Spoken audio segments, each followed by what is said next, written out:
Welcome to episode 9 of Podcana. It's a Disney Lorcana podcast. I'm your host, Flake, alongside my co-host, Brendan Patrick. We're bringing you all the news, tidbits, discussion topics, although this week I think is a little bit of a slower week, Brendan.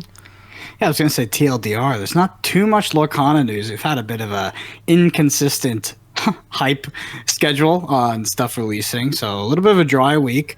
But we're going to be talking about this upcoming and current TCG Renaissance, or maybe more appropriately named the TCG Bull Run, because I don't know if it's a Renaissance, because a Renaissance sort of has this undertone that it's going to be good for TCGs. But anyway, a lot of TCGs coming out. A lot of competition. We're seeing major IPs outside of just Disney launching major card games. I think that's going to be a particularly interesting landscape for us as players heading into the end of 2023 and 2024 especially. So we're going to talk about all the type of games that are coming out, what makes games successful, what games need to be doing in 2023 and 2024 to even get our attention, because we have so many choices, and just sort of waffling about what this landscape is going to look like in the future. Because, I remember 2020, 2022, Flesh and Blood sort of coming into the sphere, right, and sort of reimagining what TCGs were for me. Back then, we kind of just had the big three, and nowadays it feels like there's a new TCG coming out every single week. So, yeah. It's going to be an interesting next couple of years, Flake. Yeah, to say the least. I totally agree. We'll dig into that for sure. But first, we've got the Elsa Icebreaker. Elsa? Do you want to build a snowman? All right, well, this week, Brendan, the Elsa Icebreaker has been so generously... We got a few, actually, this week, which was nice. So, but this one is from Greg at Darth Prentice, and Greg asks, who would win in an arm wrestling match? The Beast from Beauty and the Beast or Hercules? This is one of those Elsa Icebreakers where my answer is pretty tough to predict, I think. No, I'm going with Hercules here. I mean, Hercules is kind of my boy. I don't know how you could argue that Beast even has a chance in that match. I mean, Gaston went out to go and hunt the Beast. So I think that if you have, he had all the confidence in the world. He's Gaston. No one does all kinds of things like Gaston. We all know about that. But I feel like Hercules is just Hercules. Like, he's arguably in all kinds of mythology, Disney aside, like in Greek mythology, Hercules was the guy. Like, he was 99.9% God. And in that regard, I feel like it's easily Hercules. But I think the Beast would back down. I think that this is one where the Beast would actually just think he could win. I think it's a clear cut for Hercules. Well, speaking of mythology, I have an Elsa Icebreaker for you. Okay, this is new. So if something, either an object or an entity, begins by being a sum of its parts, right? The parts that it starts with. Whether it's the body you start with, it's the items that make up larger objects. Let's say a ship in this scenario. Okay. If all those parts changes over time, is it still the same object or is it a new object entirely? So, for example, when you're young, you're born with a certain amount of cells. By the time you're 30, or probably earlier than that, I believe, all those cells are gone. They've all replicated, right? Everything that was you at one point is effectively gone. Is it still the same? Are you still the same person, or are you a different person? Or are you a new person? This is from I don't know how you would call this. It's a philosophical question called the Ship of Theseus. Basically, there was a ship that was preserved in a museum, and over time they replaced every single part, right, progressively as it degraded. Does the ship, 100 or 1,000 years later, that's been completely repaired, is it still the same ship, or is it a new ship entirely? That's a very fascinating question that I was absolutely just completely not prepared for. So thank you for turning this into like the most philosophical podcast. I took philosophy, a lot of philosophy. I had to in college. Not that I'm particularly attuned to that kind of mindset and that kind of thinking patterns and processes, but I if thinking scientifically, which is the way I usually lean on these things, I am fully aware that the same atoms that I am composed of are probably, they're atoms that have begun since the Big Bang. They've just traveled, they've transformed, they've combined, they've broken down. I would imagine that everything I've shed and grown and changed, that there's probably nothing left of me from the day I was born to the day to where I am now. But I think that when something is given a name and a story, then that itself becomes what that thing is.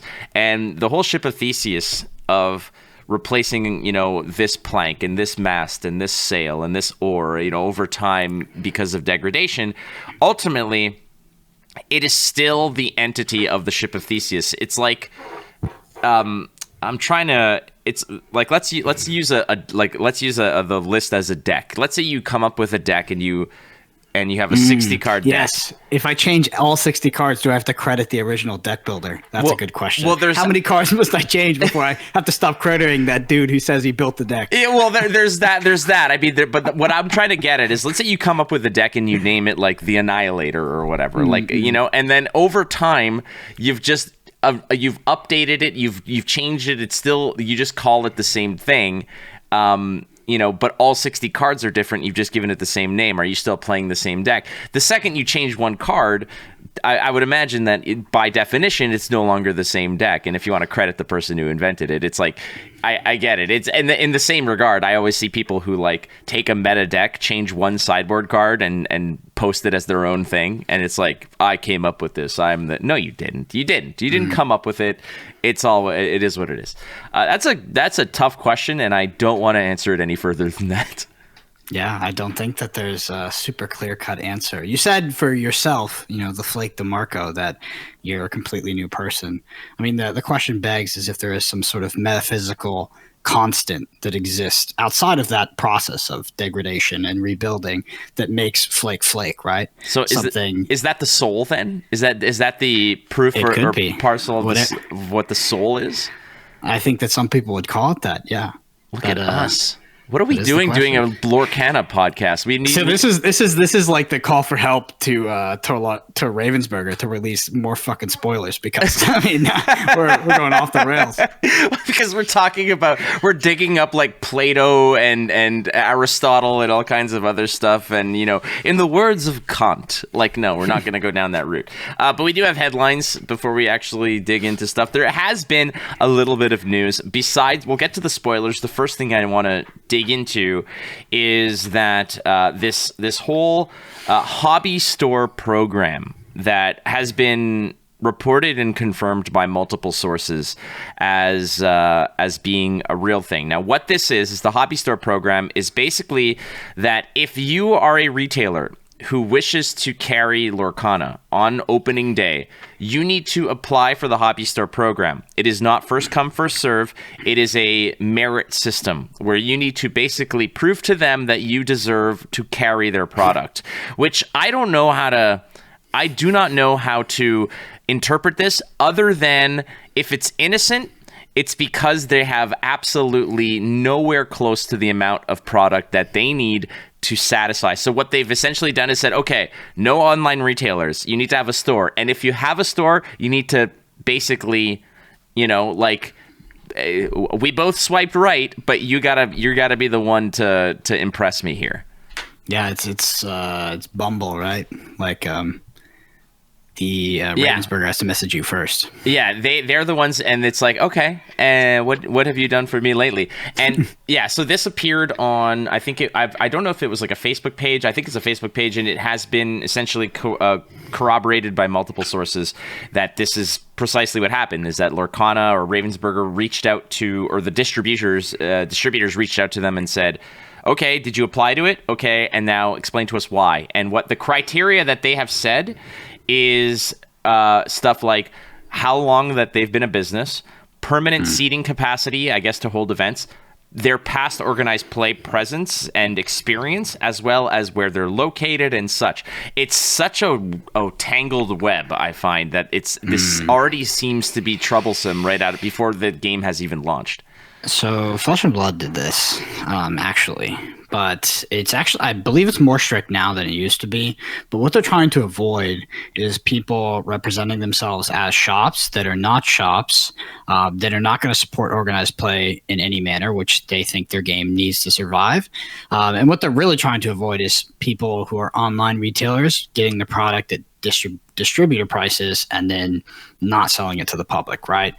Just holding it and maybe reselling it for an extremely high value. And that process is going to happen. Everybody is going to do that. But the difference is when an online retailer does that, they don't have this sort of secondary aspect where they're still kind of putting on organized play and helping out and you pushing the game. They're actually just profiting off it and just scalping it. Not saying everybody's going to do that, but that's what happened in Flesh and Blood.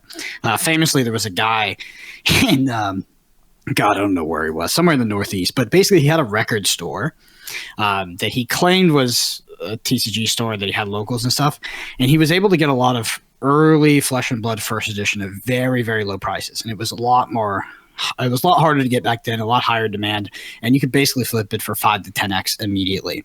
Well, this guy was also a bit of an asshole. So he'd like to go and talk about it online and rub it in everybody's face how he was able to buy it at whatever low price and immediately flip it for 10x, and then he didn't care about the game and et cetera, et cetera. Well, that went on for a while until basically someone like honeypotted him into revealing what his store's name was, and they banned him immediately. But yeah, I mean that's what they're trying to avoid is stuff like that. I think that they want these stores to actually be supporting organized play and pushing organized play, because organized play is key to the game. Lorcana, no official organized play, no tournaments, and if stores don't hold events, then why would you play Lorcana? It's just a shitty board game at that point, right? Because you're talking about a board game where you have to acquire the pieces via booster packs. Nobody's going to do that. Right. And but I think that this still sort of begs the question of allocation is still going to be a major issue. Yeah. I sent you Flake, a image from my local group chat. It's for Flesh and Blood, but obviously they play other games. People are already getting refunded for pre-orders that they placed months ago. Yeah. Because we're kind of coming to the inflection point here where a lot of these stores are realizing that they're not actually going to be getting the product that they were hoping that they could get on that zero interest loan. But yeah, I think that overall it looks kind of rough, to be honest. I see this from pretty much every angle that the amount of product seems to be quite low and that nobody's actually getting the amount that they want. Well, that's the problem, I suppose. And like you mentioned, people getting refunded on all this stuff is it was come to be expected. You just go check out our episode, I think like 3 or 4 episodes ago, where we discuss the allocation issue and distribution, and we basically told everybody, hey, don't be surprised if the 3 boxes you ordered or the case you ordered gets refunded, and you have to go back and all you're allowed is a box and a starter deck, right? So. So that's where we're at on headlines, because like you mentioned, slow week, but we did get 4 new cards, not entirely, not all of them, but walk us through the 4 new drops. Yeah, so I can probably tell you what the unknown values are on this card. So first we have a card in Amber. That's Timon, Grub, Rustler, Storyborn Ally. 1 cost, can be turned to a resource, is a 1x, and has the ability Tastes Like Chicken. When you play this character, you may remove up to 1 damage counter from chosen character. So it's almost certainly a 1/2, because the only 1/3 in the game is Olaf, and Olaf has no ability. So we've seen cards that have abilities tend to be 1/2s, because if they don't have abilities, they're either 1/3s or 2/2s.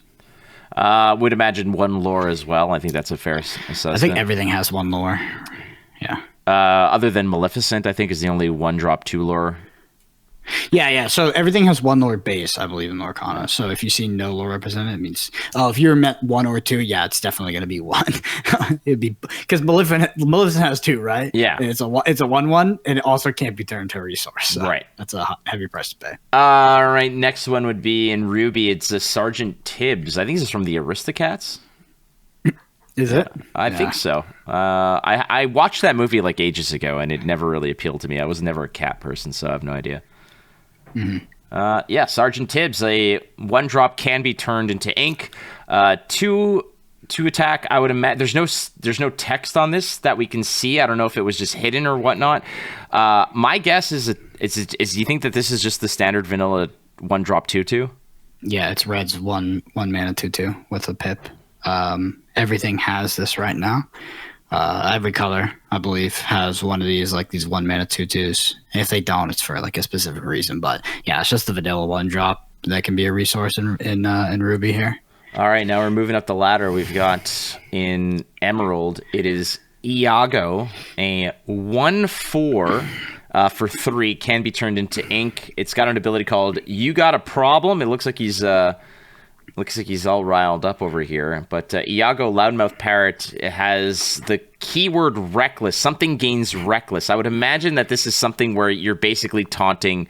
You're creating a taunt scenario for.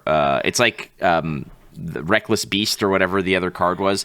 It's a way to goad another creature or character into fighting.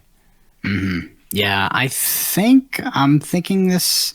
So the other card that gives something reckless, I think, is a 3 cost and can be turned into a resource. So this would just be, if this just had that ability, it would just be strictly better, right? Because it comes with a 1/4 body. So I'm not sure if this is getting reckless or it's getting reckless to an opponent, but yeah, this one I'm not sure about. But interesting to see in Emerald a 3 cost 1/4. I don't think we've seen a 1/4 yet. Yeah, I think that this might be like the action equivalent, which is like 3 costs, and you can just point and click it. This is a body, like you said, strictly better for the cost. I would imagine that the difference here is that you have to probably tap him, like you have to exert Iago so you have to wait a turn. That might be the way to do it, which it's still a 1/4 on the board. Would be very strong actually, having that as a tap ability with a 1/4 butt. It allows you to probably on curve allow it to sort of withstand whatever is on the board, or at least stall out. And if this comes in, it's like a 2-pip. You think that's just that'd be busted? Yeah, that'd be broken over the top. Yeah, it'd be broken. So if this thing can tap and give something reckless, it's really good, because when you give something reckless, like, yes, you're going to make it fight, and that doesn't mean it's always going to kill itself, but you're also going to prevent it from questing. Sure. Right? So it's really good tempo, especially if you can get it on a repeatable body. So, yeah, I mean, could be a strong card, but hard to know what the exact text is on that one. Last one is a 5-drop in Steel. Cerberus, the 3-headed dog. A 5/6. No information about the stats on this leak, but do you think that the cost for stats? Do you think that there's got to be something to deal with? 5/6 is pretty fat, to be honest. So I think it's going to be a single pipper. If it's a 2-pip, it's a very playable card, I think. Yeah, like 6/6 is a ridiculous amount. Like we see 5 being the common breakpoint. For defense, and 6 is just, I mean, there's really not much of the game that can actually kill a 6 defense. If this is just a 1-pip card, this might just be a card that you drop on the board and you leave it there to sort of hunt down whatever decides that it wants to actually go out questing.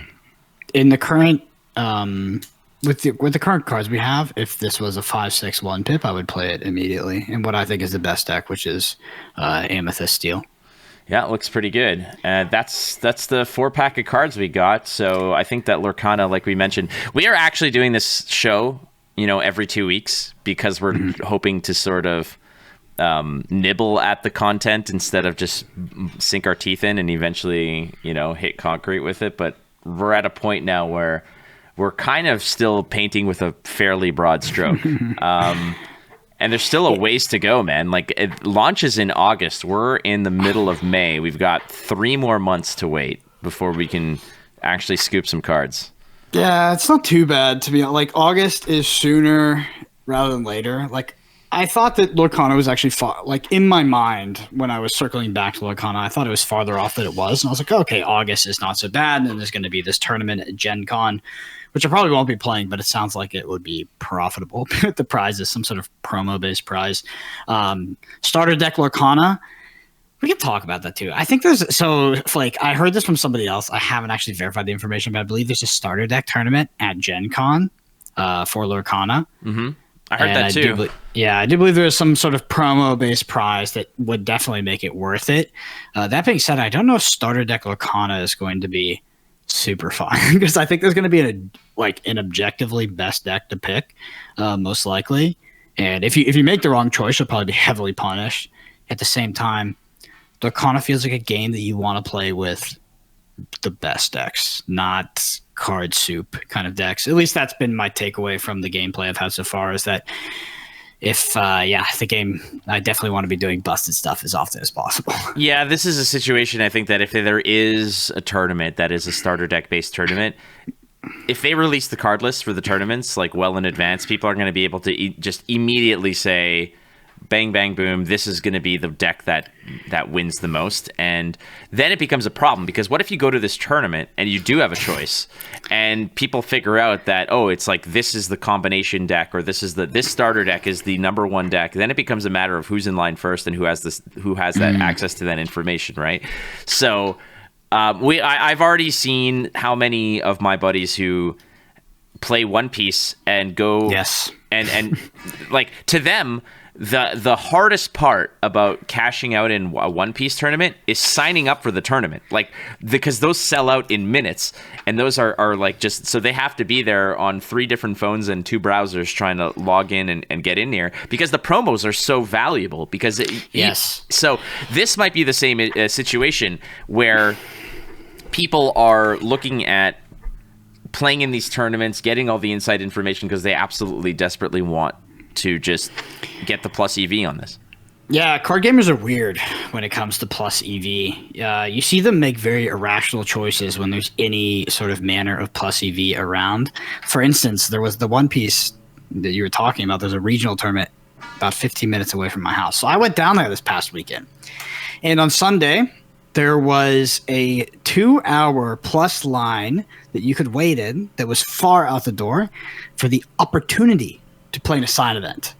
The side event had about a plus EV based from entry, so the differential from entry from what you could potentially sell your prize at, about $30, $45. And I said, dude, Texas Heat, by the way, I would pay $40 not to stand on line. But card gamers, when there's any chance of just a across the board plus EV, as in I enter the tournament and I will guarantee come out with more money, they will make low EV choices in order to get into that tournament. I really want to talk about One Piece in particular because they do something in organized play which actually used to happen in Flesh and Blood. Flesh and Blood also supplemented with cash, but this Ponzi-nomics when it comes to promo cards. It's a legitimate way of substituting professional play and organized play, but it's extremely unsustainable. It lasts for probably max 1 to 3 years, and after that, the market liquidity and people's sort of appetite for buying promo cards just kind of goes away. It just definitely becomes much less profitable. Right now in One Piece, if you top 8 a tournament, I think you're looking at close to $10,000 in prizes. So it's pretty good, and they have no cash incentive, which is really interesting. The reason I want to bring it up is in 2023, 2024, as we have all these TCGs come out, what does a TCG need to offer in organized play for you to even pay attention to it? Because at this point, it's not like Flesh and Blood coming out in 2020 when it's the only new card game and it feels different, etc. It's like there's a million card games. They all feel different. They all have improved the mana system or whatever. Like, what do they have to offer for you to even waste your time on their game, or potentially waste your time, right? Like, what does a card game need to offer you, Flake, in terms of organized play for you to pay attention to it? Well, because I, like you, we get bombarded with new card games and people saying you should try this, you should play this, and you should try this. To me, it has to be. I mean, like, it's hard for us to have like an honest conversation about this to a degree without mentioning the fact that we are, by profession, also involved in card games from a broadcast perspective, content creation. So we have interests in that regard as well. Like, that is definitely there. But we're not making podcasts for every single game. We're not getting involved in every single game, and I'm not playing every single game. There are cards games out there, for instance, like Battle Spirit Saga. If I move to the right over here, you could see the Battle Spirit Saga, like, you know, the kit that they sent me to get me interested and take a look at the game. And I have friends who've played it. I have a lot of friends who are actually quite into it. I looked at it, I tried it, and I was like, it's not immediately speaking to me, and maybe it's something I'll revisit. However, this past week, a couple days ago, they released information, and like just like that, like a flashbang, just shocked us into reality that there's a new Star Wars card game coming out. And that immediately turned the lights on, because that is an IP that I'm absolutely about. Disney, for me as well, is something that I'm very interested in and that I've grown attached to over time. So I wanted to take a look at this. But Battle Spirit Saga, One Piece didn't speak to me because I don't care. People keep telling me the game's good, but at the same time, maybe I'm happy to just observe everybody else play it. The game is good, but you know what else the game has? They don't actually have a sustainable organized play program. They have a Ponzi-nomic promo-based organized play program. In general, they have no coverage, right? So there's no incentive for you on that end. And in my opinion, I actually played the game. I learned it last weekend. I think it's a fantastic game. I think it's up there with probably in the realms of Flesh and Blood in terms of how fresh and modern the mechanics feel. That being said, I mean, as a card game itself, I think that, the art kind of sucks. I like the art on the alternate art cards, but the general cards are just screen caps of the anime, and I hate that. I hate it more than anything when card games do that. But yeah, I mean, One Piece, good game. Business opportunity and something that's worth your time. They won't die in the next 5 years. I don't know. It's tough to say. And I have my own thoughts about Battle Spirit Saga, which I won't say on here, but they're not as fond as my thoughts for One Piece. But Star Wars, right? Star Wars is being launched by FFG. FFG has probably one of the worst track records in out of anybody when it comes to organized play. They pretty much destroyed every game they've touched. But they released their Star Wars thing, and they say, hey, we're going to do it different this time. Should you believe them? I don't know. I don't know what the answer is to that, but they're addressing the issue, saying, hey, we've really hurt our audience in the past. We're going to do it different. We have this new game. It's going to have a robust organized play system with cash prizes, and we're going to have organized play at the store level. And here's how the mechanics kind of work, right? And it's very back and forth. It's one action, one player, next action, second player, pass back and forth, like that chess aspect. And the cards, they look pretty decent too. I was a little bit critical of the art style when I first saw it, but everything outside of that, slam dunk. I expected a second coming of a Star Wars TCG to just be the biggest cash grab ever, especially if you throw the FFG name on it. But I would say that they surprised me that when it comes to announcing a new TCG in this day and age, they hit all the points and they were messing around. So we're doing all of these things, and they hit every single point that I need, where it's new engaging gameplay that's actually innovated on what the past half century of card games has told us. We have organized play, and we're addressing the elephant in the room, which is we've screwed over our audience for the past how many years. Well, that's part of it, right? Is the fact that IP can only take you so much, but ultimately you got to operate off the back of your reputation. And that's the one thing that when this was announced, I think 1.5 million people tagged me into the announcement tweet and say, this is something that you want to look at. And it absolutely was, because the title up here of the video says, the TCG Renaissance. The Renaissance, like you mentioned, would have to probably allude to the fact that it's ultimately a good thing. So that's the discussion that we need to have here is, it feels like we're going from the post-Hearthstone digital boom that really, when the dust settled, of the 30 titles that were announced, I think maybe 6 or 7 of them are still successful. Like Hearthstone, Runeterra, MTGA, Artifact. Oh wait. Yeah. Hold on. Hey, the long haul is the long haul, dude. It's coming back. Yeah, buckle in for that one.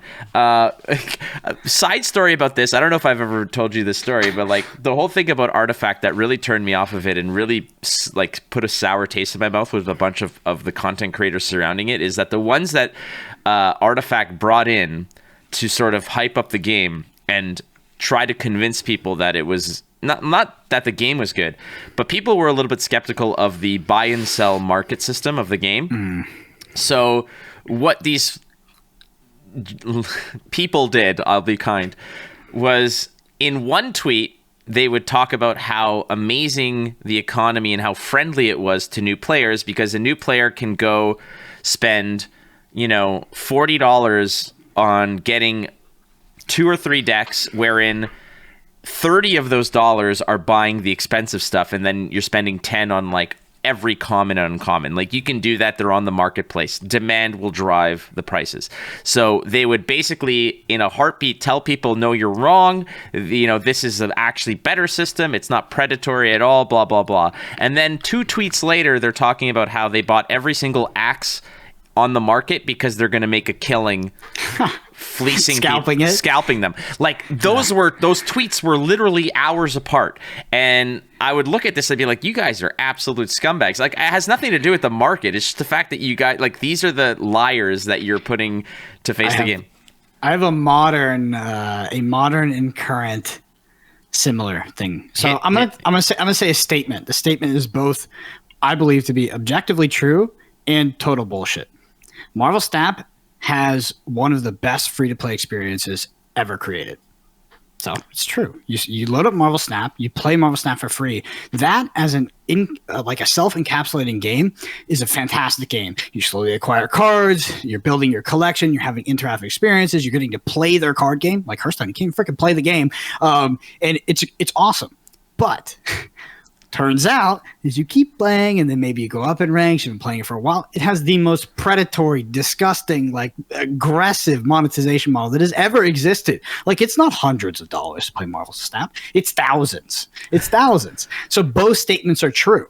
And I feel like that kind of, it's similar to the Artifact, where it's like, you get to buy the cards for cheap. It's like, not if I buy them all first. Yeah, well, precisely. And these are the people who had early access to the game and opened so many packs and knew what was good and what wasn't, and then would just go out there and sort of like, jerk each other off about how great and smart they are, cornering the market on this stuff. That's a whole other conversation. Ultimately, the TCG Renaissance, like, we went from the digital game and the boom of so many different titles that came in and out and sort of fizzled out. Some lasted and actually have a successful run. But now I feel like we're back to the paper reimagining. And now, if you go back to the post-Magic era, like the mid to late 90s, early 2000s, people might not be old enough to realize this, and I sound so old saying this, but you can name any IP, any successful movie or TV show, and they had a card game for it.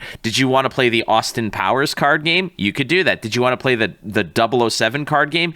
You could do that. Did you want to play the Scooby-Doo card game? You can do that. You can do all of this, because no matter what happened, it was part and parcel of the success and the marketing of a movie or a new show or brand. It's, okay, we need the toys, we need the clothing, and we need, like, to get involved with Burger King and McDonald's, and we need a freaking card game. Like, it was the easiest thing to do. They all died. You can go to any Comic-Con, go to people's dollar bins and find, like, sealed packs of Austin Powers TCG. It exists. But that all kind of went away when people realized that there's no worth in them. They don't hold value. The games are terrible. So they all died out. It's the same thing with, like, the comic and sports card collecting boom of the 90s, where everything was printed to the ends of the earth and none of it held value. This is different because now people are realizing that if you want to compete in this Shark Tank that is the big three of Yu-Gi-Oh!, Pokemon, and Magic, you need to have something different, not better than what they're doing, because people are already ingrained in it. It's not just a matter of, hey, it's Magic, but we've solved the land issue. It's, we have something completely different to change the palette for when you do eventually go back to playing your favorite games. Yeah, I mean, everybody's doing that except Lorcana.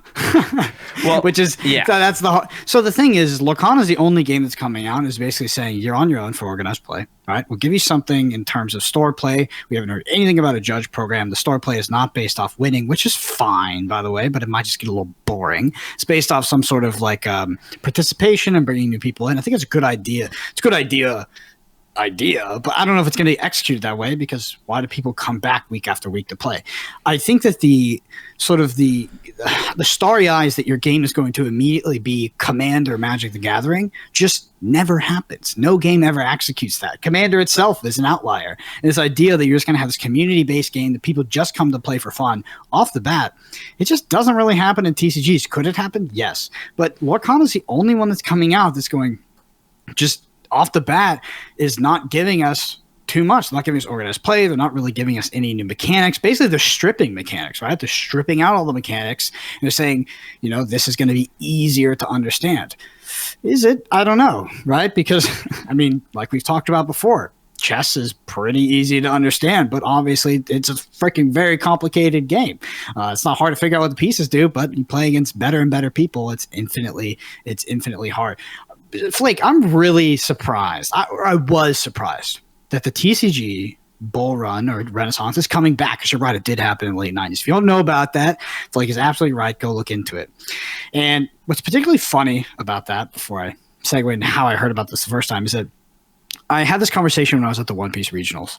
These guys were like, "Oh, if I get top 8, I get this promo and that promo, and I can sell it for this much and all that." And I've bought expensive cards in Flesh and Blood, and I've had cards that have gone up in value, but it's not sustainable. Like, in every single card game that comes out is not going to be a investment. Like, a lot of them are going to fail. And I'm thinking about it when I'm looking at One Piece. I'm looking at, they're selling these for tens of thousands of dollars. There's tons of other card games doing the exact same thing. Like Grand Archive also is this promo based thing. Somebody at the end holds the bag. Like, who is buying this shit? Like, that isn't playing to move it, right? Because there's people that buy it and try to sell it, and they're being smart about it. There's also people that buy it and they're like, I want to collect it. I think that it's a cool idea at first, but ultimately, like, a lot of these games are not, some of them are not even interested in the long term. Like Bandai specifically kind of cycles their games pretty often.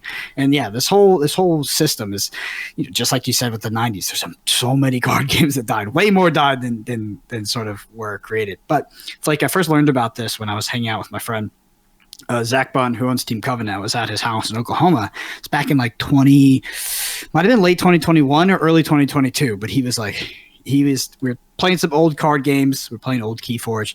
He was telling me, he's like, dude, he's like, a few years ago, we get hit up by a card game every now and then. You'd be a new one. Like Fab was like the first big deal. And he's like, now it's like every other week. And these were card games that were being created, right? Because Team Covenant is a large online seller, and they're hitting them up to try to push their product. So this is before they're releasing. We're seeing those card games actually release, right? Sorcerer TCG is held by them. Zach, I don't know if I was supposed to say it, but it seems like he kind of knew about the Star Wars thing before it came out. But he told me, he said, like, it is night and day from where we were a year ago. And it's true. We're seeing every single, like, all these major IPs, the ones that have had card games before, they're relaunching them. We're having a card game for literally every single IP. I'm just so surprised it came back. And it's an interesting sort of paradigm as we go from the physical age to the digital age, and we've wrapped all the way back around at the physical age again. The physical age is like, I think that people, I don't know if this was just a symptom of the fact that, like, again, I don't know the timelines of this, because it's would be silly for me to think that people would say, like, oh, well, Flesh and Blood can do it, so let's just create a new paper card game, and a year later it's, people are already on board. Like, these are probably, like, the Star Wars game, I would imagine, has been in development for 4 or 5 years by now, right? Like, I think that, again, I'm not entirely sure, but you have to suspect that, then again, maybe for a bigger IP, that they can kind of, like, just accelerate it, because they know that there's going to be a certain amount of leeway that they're going to be given, because it's Star Wars, and Star Wars is bulletproof when it comes to actually finding an audience. It's just, it doesn't matter what they put out. It could be just a rebranded game of Uno, and people will probably be there lining up, pre-ordering the second you can. The challenge with the TCG Renaissance is that it's not a Renaissance unless it sticks and it's positive. Otherwise, it's just another flash in the pan. I think that the important element to this is that people and these companies that are creating these new card games, like Zach had mentioned, that it's like crazy how fast and how many these are coming out, are coming out. If they're not unique, if they're not offering something new, then I think their success is going to be short-lived. And to come back to Lorcana, when you're talking about like, oh, well, they're not giving us this and they're not giving us that, and it's just like, you know, as new cards come out and we got the rule book and everything, the picture has become a lot clearer for what their mission is and who their target audience is. Schmucks like you and I who want to go to tournaments and want deep conversations about strategy and want really complex cards and interactions and head-to-head matchups and such, we're not going to get that, because I don't think that the game, as deep as it can be, I think that it's still simplistic enough where it's simple now, and I don't think it's going to get much more complicated or much more layered because of who they're targeting this for, which is the younger, you know, the sort of adolescent age of people who are getting into card games. And this is the same thing that Pokemon did. Now, keep in mind, there are obviously people, you know, adult age over the age of 20 who are playing Pokemon, but I think that there's the majority of people who are buying this are like, you know, they're at a Target or a Walmart with their parents, and they see at the checkout counter, and the parents, yeah, like, you can grab a pack or two or whatever. And I don't think that strategy, matchups, data, you know, sideboard guides are on their radar. I don't think that what they're looking for when it comes to Lorcana. I think trying to launch a card game like that in this day and age is very ambitious and also naive. I think, like, if you want your card game to come out and basically be like have the Pokemon appeal or the Commander Magic the Gathering appeal, where it's a casual appeal, I just really don't see it happening with every other game coming out that offers a similar experience but also puts $1 million in OP on it. They create marketing appeal, they create hype, they create an end game, they get attention, right? Like, I just think that to come out and not do OP is just really surprising to me. But you don't even have to do OP, right? But at least support it. Judge program, promos, and whatever else you need to do to massage that process happening at the grassroots level, I think is super important. I just don't know if a card game comes out and it doesn't have tournament play, it doesn't have an end game, and, you know, it doesn't really have an incentive to even be playing on locals. You don't have this sort of like plus EV promo thing, which I don't agree with, but a lot of card gamers are motivated by it. Like, I just think that card games like TCGs are, in that model, really, really bad board games because they're these self-contained experiences that you basically can only really play sort of at your kitchen table or every now and then at the game store. And it's like playing a board game where you just don't have all the pieces. And if you want all the pieces, you have to spend hundreds of dollars and get lucky. And in Lorcana's case, you have to spend probably thousands of dollars and get lucky, and nobody's going to have product, and it's all scalped to hell. So it's just like, I really want Ravensburger to come out and tell us how they plan to execute this vision, because we see problems on every single front. We see problems on the distribution front, perspective OP front, gameplay front, like, etc. And Lorcana it's really interesting that Lorcana came out. It's very hype, right? Because a Disney card game that looks like it has a lot of money put into it, because Lorcana does look professional, I'll give you that. Like, that'll get you excited. But in the past few months, or since Lorcana was announced, tons more card games. I've got a Star Wars card game, all these other people, and these people do the same thing Lorcana does, but they go $1 million OP, and we're gonna do coverage, and we're gonna add all this more incentive to play at the local level. It's interesting. Like, it's a conversation to have about what a TCG needs to do in order to get your attention in this day and age. Well, that's the thing, because I think that all the things that they're not giving us are the things that they're not necessarily looking to immediately support, like OP, judging, whatever. These are things that are going to occur anyways, because there are going to be people who want to play competitively, so they'll create their own tournaments. People and entities like the Realm Gaming who are just like, dude, let's just jump on this. We're going to make a circuit. We're going to have a prize pool. People are going to pay to play into those tournaments because there's stakes. But again, like you mentioned, you need a judging program or whatever, and this all becomes unofficial now, right? This all becomes a sideshow, and it becomes a situation of like, well, who's the best player? Maybe not the best rules person, but like, who here can answer a question? And then it becomes a debate. Unless there's some black and white concrete thing that they can say, like, you're a level 1 judge, a level 2 judge, blah, blah, blah. that I think is just the consequence. And I think that, like you said, if Ravensburger doesn't have these kind of support systems for what the natural evolution of the game is going to be and the community is going to be, then it's going to create more headaches. These are things that I think that if they don't have on the radar, they need to, get off their ass and start working on, because these are going to be the problems that are going to arise, and the community is going to eventually say, like, hey, we had a tournament and it was the finals, and we don't know how this interaction works. It's not clear in your rule book, and none of us could come to an agreement. We ended up just splitting the finals or whatever. And then what's Ravensburger's response going to be? Is it going to be like, well, we don't really support organized play, so figure it out? Or, are they actively going to just try to shut out this kind of natural evolution? Yeah. Ultimately, what it comes down to is I think that Ravensburger is kind of approaching the release of Lorcana as if they just expect it to be successful because of the intellectual property. And my counter argument is I think if they want Lorcana to be successful, they need to compete, and they need to compete aggressively.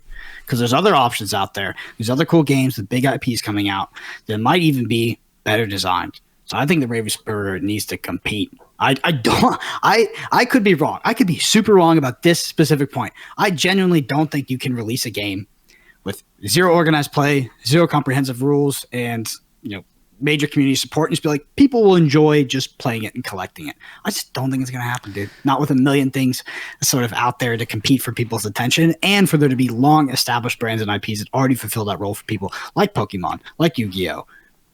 So here's how I envision Lorcana to a degree, if they don't actually actively support and pursue this. Lorcana is going to be like McDonald's. It'll always be there. It'll always be successful. You might think shit, I haven't been there in a long time, but there's clearly people there. There's always, they keep popping up, but what tickles your fancy with it? It's like, why do you still every now and then go there? Because it's accessible, it's there, but at the same time, every now and then they'll release a new burger, and that puts it back in your mind. You might not be interested in it, but people will be, and it'll scratch that itch. It's like, a bottomless popcorn shrimp at Applebee's. Like, that's what's going on now. Maybe I'll go this week.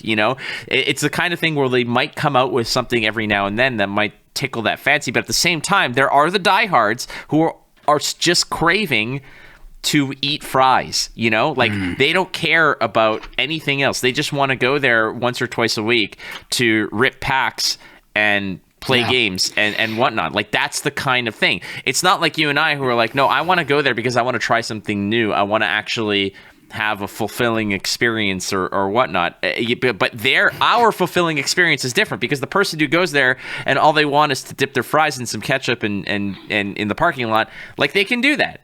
They don't care about the fact that there's a new Western Whopper coming out or something like that. I have a question. So if the gameplay for a game is not part of the poll, right? Let's say the gameplay is not good, or at least it just doesn't compete with other things that are available. What makes a game collectible? Because if your appeal with this game is part of the collectability, what actually makes a game collectible, Flake? That's a good question.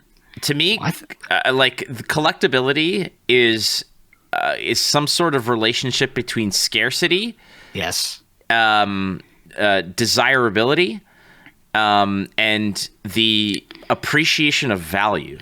Yes. And scarcity as part of that variable, which I agree with you that is a major variable, is getting drastically reduced as there's a million other card games to compete that are also collectible, right? Because when there's only one show in town and they call themselves a collectible card game, there's only one thing for people to collect. Well, then naturally, if people are interested in card games at all, I guess the scarcity should be higher.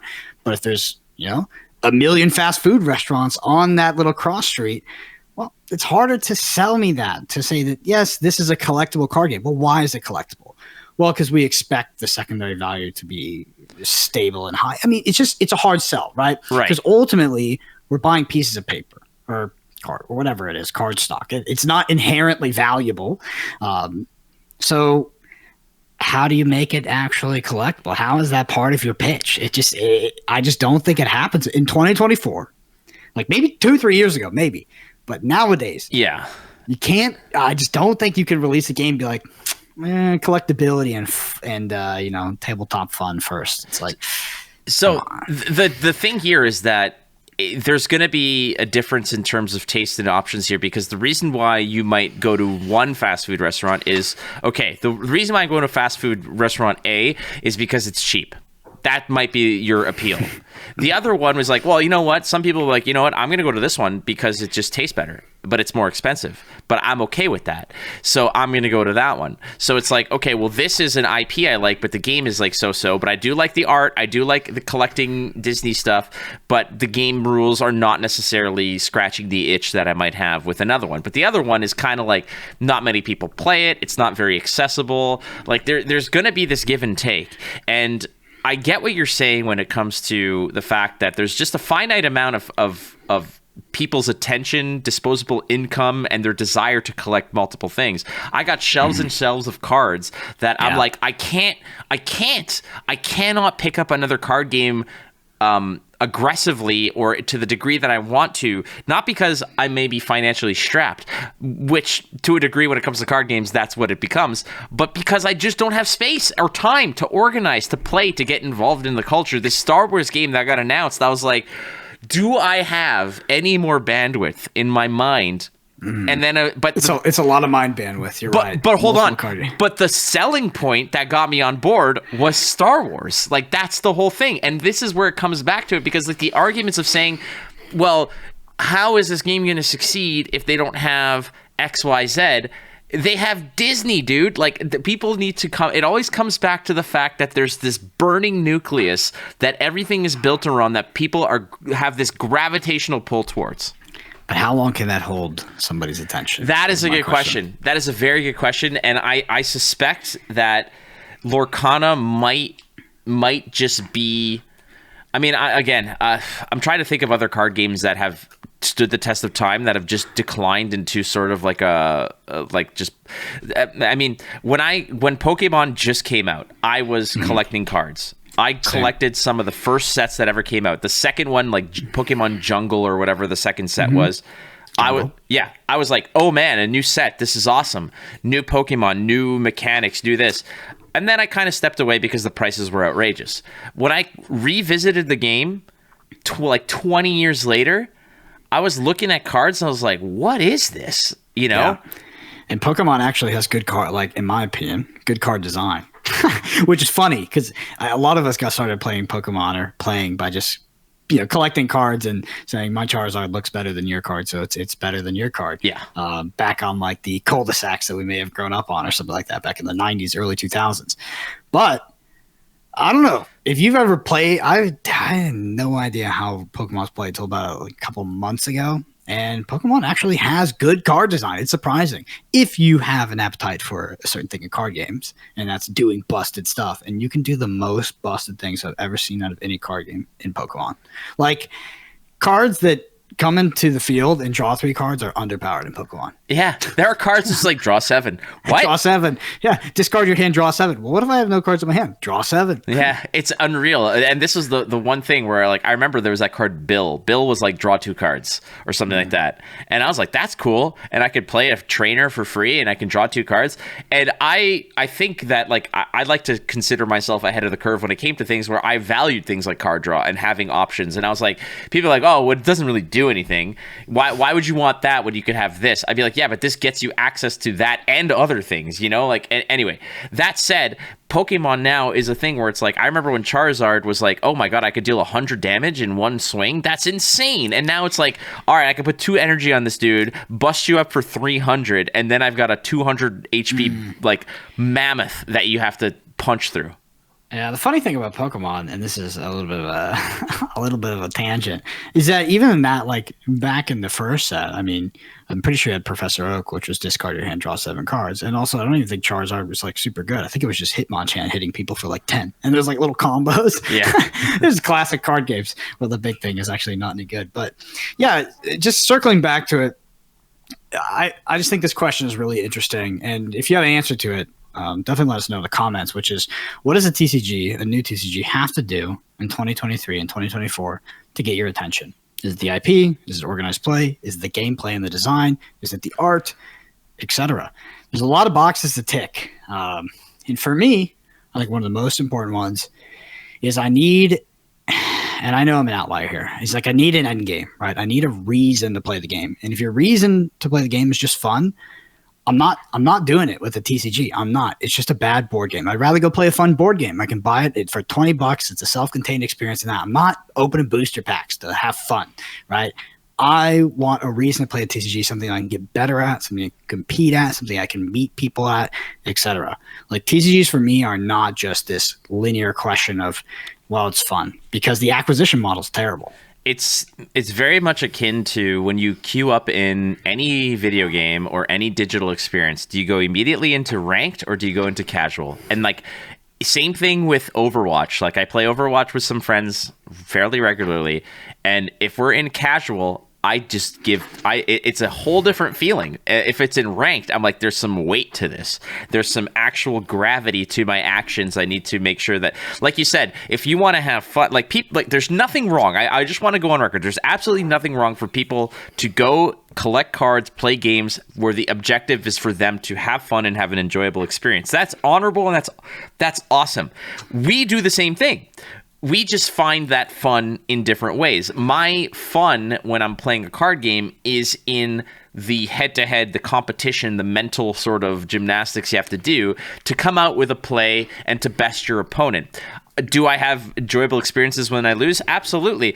But it's a different beast when you're playing something casually. The whole difference here is that if I'm just playing for fun, I would rather do something else that gives me fun. Yes, exactly. I think there's a lot of things in life that will pitch you the end state of fun, and there's a lot of things that are available that compete for you to have the chance to have fun. There is very few things in life that give you the opportunity to compete in a fair, balanced way that feels rewarding. Like once you're old, which we're getting there, like you don't have sports anymore. Like you don't have that stuff. Like you can't compete. Not really. You can think you're competing by maybe at your job and like you get a promote, but that's not it, right? Like true competition that you felt back when you were young and you were playing sports and you, had friends. Like you don't get that anymore. Like that gets stripped out of like your middle to late age of life, and card games are a proxy for that. Dude, I was in this like golden age of like about 5 or 6 years ago where when I was still working at the office, I started a office softball team, and I signed us up for a league. And I signed us up. I'm like, look, like 80% of the team have never picked up a ball or a bat in their life. Meanwhile, I had played baseball for 21 years. So I would go up there and just rip home runs because it was the easiest thing to do. But so the golden age for me was still having the physical, strength to rip a home run in softball, and then go play card games and beat the crap out of some little kids. Like I was in that perfect little Q zone but now I'm sort of progressing past because I don't even have the physical acumen to even run the bases anymore. Mm-hmm. Yeah, it's a wild world, but yeah, that's my reason. I know that.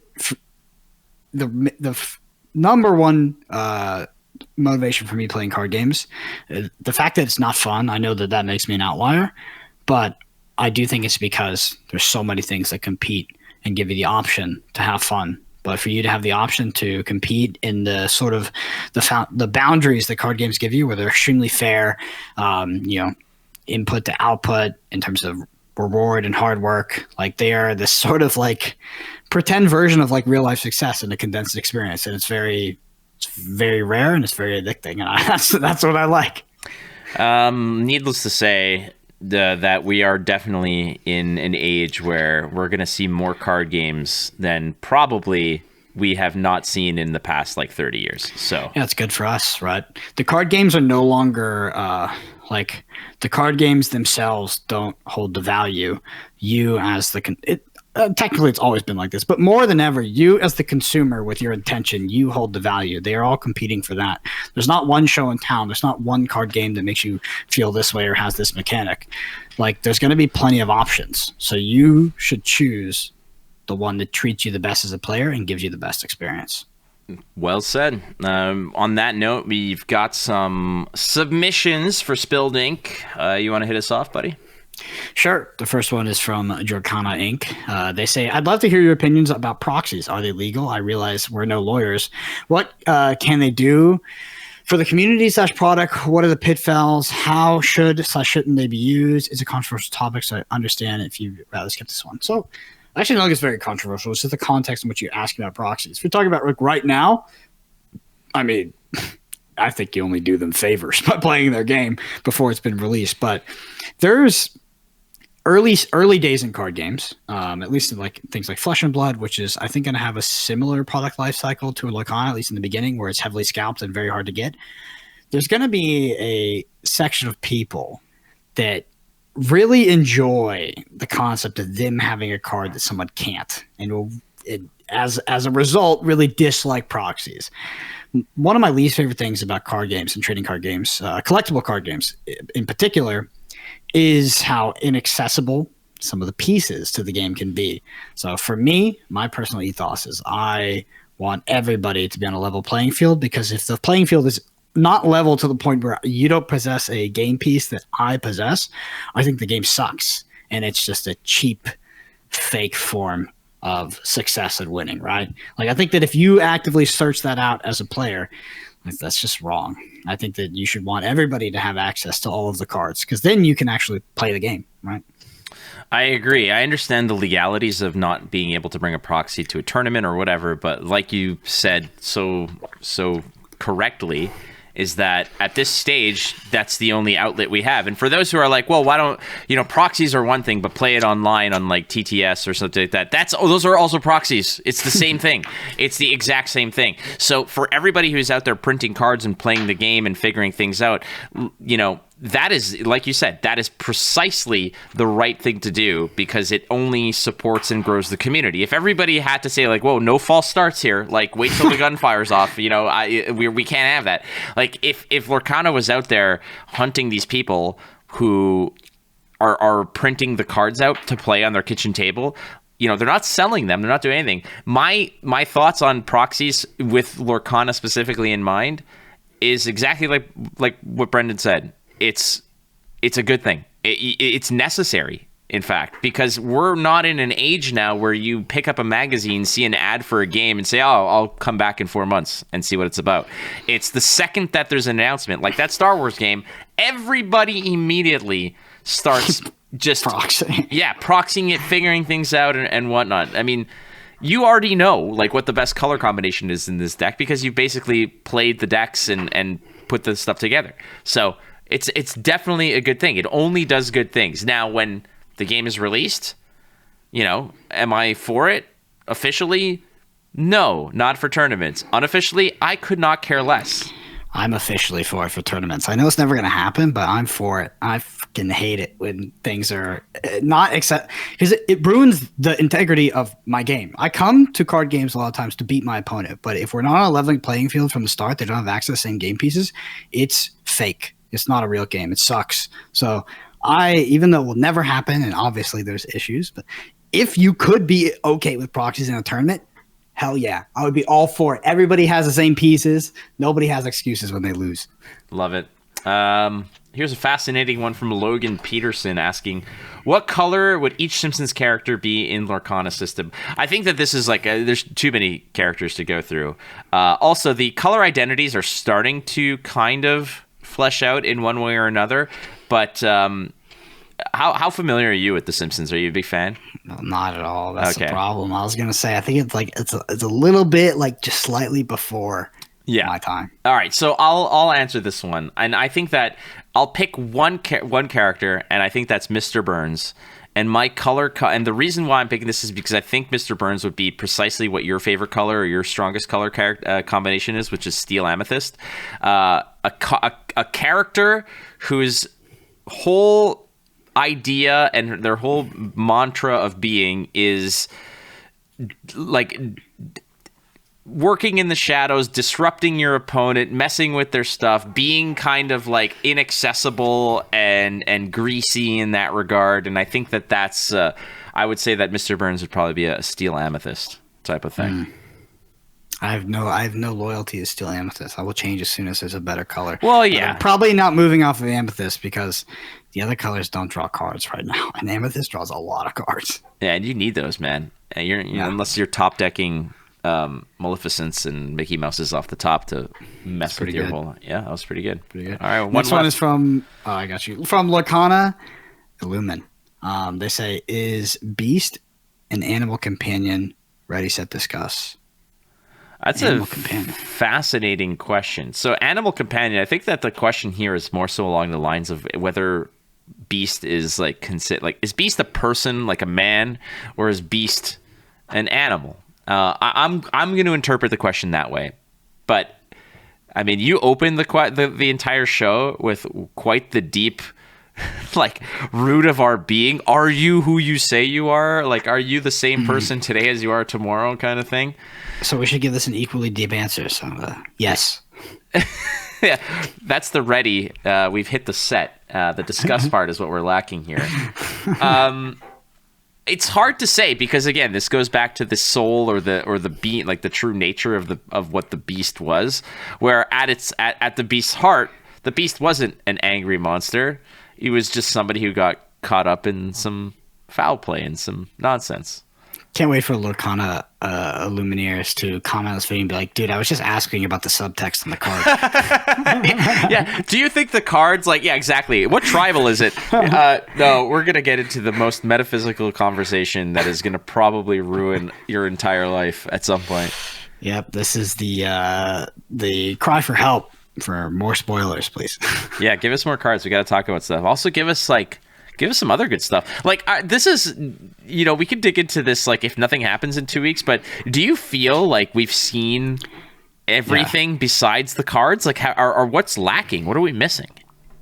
Judge stuff, more like any kind of support for organized play, I think. Promos, maybe like alt art cards and stuff. We did see the cold foils. Chase cards, yeah, that's really it. I think that Lorcana's schedule has been interesting. Like, I think that they've successfully garnered the hype and then started to drastically lose it. It's just really inconsistent. I'm a big hater on, big apologies to some of my friends at Legend Story Studios, but I'm a big hater of Legend Story Studios Flesh and Blood's spoiler release schedule. I think it sucks, and maybe I'll get flack for that, but they do it in like 2 days now. They do it in 2 days, like a weekend, and it's just way too much information, and you just become apathetic to it. After you've seen too many, you're like, oh my god, I can't figure this all out in one sense, and you only get hyped for 2 days. I think the best way to do it is over a long period of time. But I also think that there's an imperative variable to that, which is it needs to be consistent, needs to be dripped at sort of a regular cadence. Because if not, we, as the greedy, spoiled consumers of such content, we get some content, we're like, this is sweet, I'm so hyped, I figured out all these things.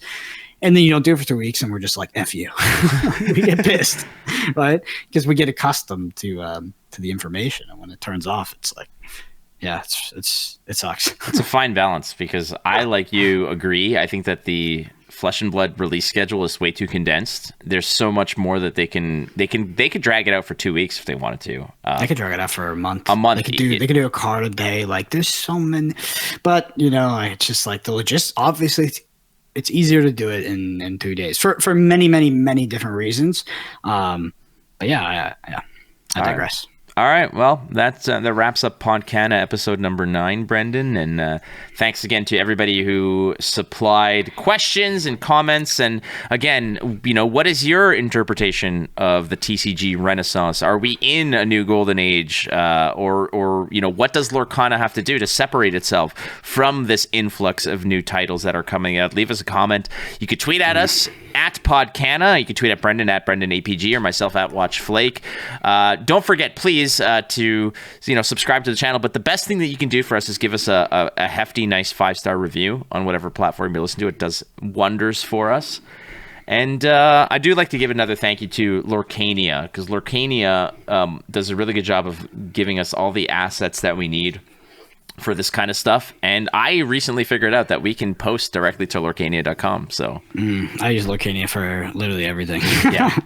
No, I'm sort of like some people I follow on Twitter, but I think you mentioned some good questions for people to answer. Kind of the key question this episode is, what does TCG have to do to get your attention in the future? I'm really interested to hear what you have to say. And then, of course, the natural follow-up is, do you think the ship is the same ship or is it a new ship?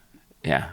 1,000 words or less, please. All right, friends. Thank you so much for listening to Podcana. We'll be back in 2 weeks, unless shit hits the fan, I guess. But we'll see you in 2 weeks here on Podcana. See y'all.